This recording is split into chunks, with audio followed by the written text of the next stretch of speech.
30 metres. Path was a bit weird like before the race, so I was like in like awkward mode, and I kind of panicked in that last little stretch. Made a few unusual decisions, but no, we qualified. That's amazing. And I mean, top 2 finish. Was that the goal before you went into it? No, I wanted to win. I did want to win. But like little things like I wore different pair of spikes that I normally wear. Those things that had me a bit on edge. So I just had to try and do what I could to qualify.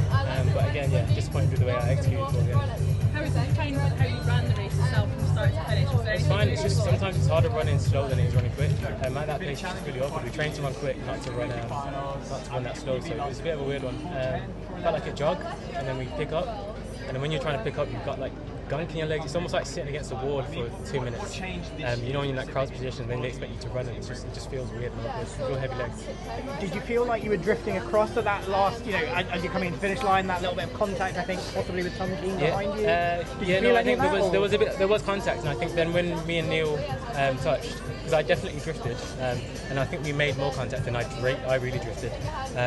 So no, yeah, it definitely. I mean, watching it back, I didn't realise how bad it looked. And I watched it back, I was like, holy moly, that looks awful. If I'm honest, I can't really remember even what happened. I do remember contact, and I know that the contact was caused by myself. And yeah, I mean, I'm not on the screen, it looks bad. I mean, me and Neil spoke out before. When you're in it, you don't realise it's as bad as it is. So yeah, no, I apologise to Neil profusely, and really doesn't look good on TV, that's for sure. Yeah, no, obviously we saw that and we were like worried for a moment that, obviously after what happened last year, we didn't want to. Yeah, no, if I'm honest, I was panicking because of what happened indoors with my calf going before the race and during the race. Because of what happened last year with the trip. And last year I genuinely didn't even know Josh was there. This year I was actually aware Neil was there, and I did feel myself veer across a little bit. And then when we touched, I really veered. So this year, like, it looks awful. It doesn't look good, my last 3 champs. I mean, calf going in the last race and then getting tripped in the first one, despite what people think. I was tripped. But yeah, that's all behind us now. I guess we move on, we keep working. Part of the plan.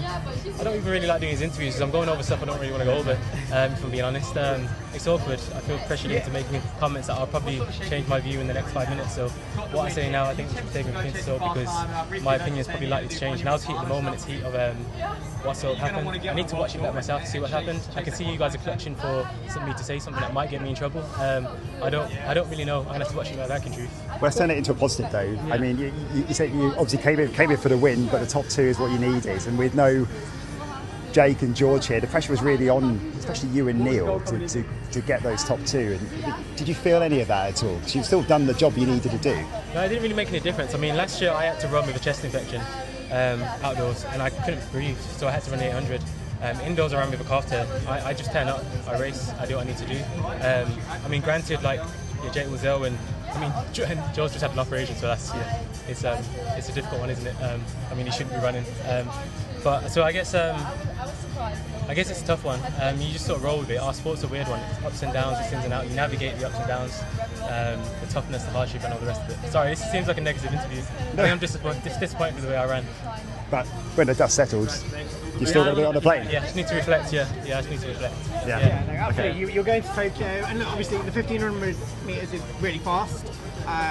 It's not going to be slow in Tokyo, so obviously no problems there. Yeah. But how do you feel going into that? What are you going to do? Because obviously we've seen, obviously last night in the US there was some dramatic people not making the team, Olympic bronze medalists. So it's kind of one of these things where you safely made it onto the team, and there's just anyone can win that in Tokyo. So yeah, I mean, I've been so zoned out this whole weekend.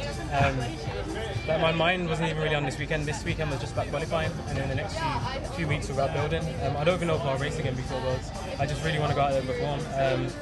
I feel like I've got a job to do, and I know what I need to do moving forward. Talk cheap, I just want to try and show